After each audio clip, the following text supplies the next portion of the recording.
წარმოგიდგენიათ. აი, დაფიქრდით, რა მოხდება თუ გიზას პირამიდების ქვეშ მართლა ძალიან ღრმად კილომეტრების სიღრმეზე რაღაც უზარმაზარი ხელოვნური ნაგებობებია. თან რაზეა საუბარი? 8 ცილინდრი, კიბეები, რაღაც გიგანტური კუბური ოთახები, თითქმის 700 მეტრის სიღრმეზე. არის კვლევართა ჯგუფი, რომელიც ამტკიცებს, რომ აი ზუსტად ეს აღმოაჩინეს. ხო, საკმაოდ ესე იგი სენსაციული განცხადება ნამდვილად. მოდით ჩაუღრმავდეთ, ანუ როგორ ამბობენ ამას? რაღაც ახალი მეთოდი გამოიყენესო, ხო? სინთეზური აპერტურის რადარის დოპლერის ტომოგრაფია. აი, ამით შექმნეს 3D მოდელებიო ამ მიწისქვეშა სამყაროსი. და მათი თქმით, ეს ტექნოლოგია, ანუ ზედაპირის ვიბრაციებს აანალიზებს და ამით ხედავს შიდა სტრუქტურებს. ზედაპირის ვიბრაციებით 700 მეტრზე. ეს საერთოდ შესაძლებელია?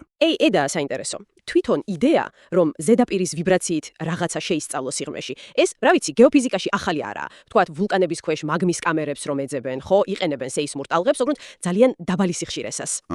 აქ სიახლე არის აი ამ კონკრეტული ტექნოლოგიების, ანუ რადარის და დოპლერის ტომოგრაფიის კომბინაცია და თან ძალიან მაღალ სიხშირეზე. ესაა უცნაური. ანუ პრობლემა სიხშირეშია. დიახ, ერთ-ერთი მთავარი პრობლემა თუ არა, ყველაზე მთავარი, სწორედ სიხშირეა. ისინი იყენებენ დაახლოებით 12 კილოჰერცს.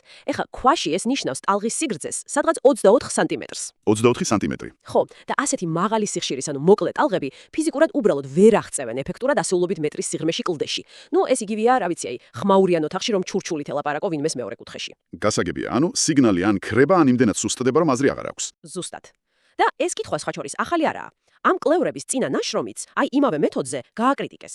იმიტომ რომ ის სტრუქტურები, რასაც აჩვენებდნენ, არ ემთხვეოდა პირამიდაში უკვე ცნობილი ოთახების და დერეფნების მდებარეობას. ანუ ადრეც ჰქონდათ მსგავსი პრობლემა. კი. ახლა ამბობენ, რომ ხელოვნური ინტელექტი ჩართეს საქმეში, სტრუქტურების ამოსაცნობად. ეს რამეს ცვლის, აი ფიზიკის პრობლემას თუ შველის.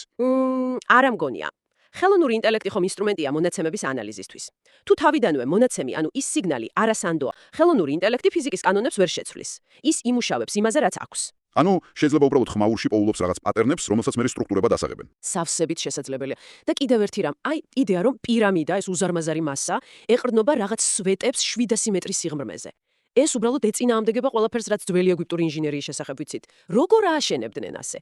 ხო, ეგეც მართალია, კონსტრუქციულად ძალიან უცნაურად ჟღერს. და არის კიდევ სხვა ფაქტორებიც ცოტა ისეთი, რომელიც სკეპტიციზმს აძლიერებს. მაგალითად, თუ ეს მეთოდი ასეთი რევოლუციურია, რატომ არ იყენებს მას არავინ სხვა? გეოფიზიკაში, არქეოლოგიაში, თან ერთ-ერთმა ავტორმა ამ ტექნოლოგიაზე პატენტი მოითხოვა.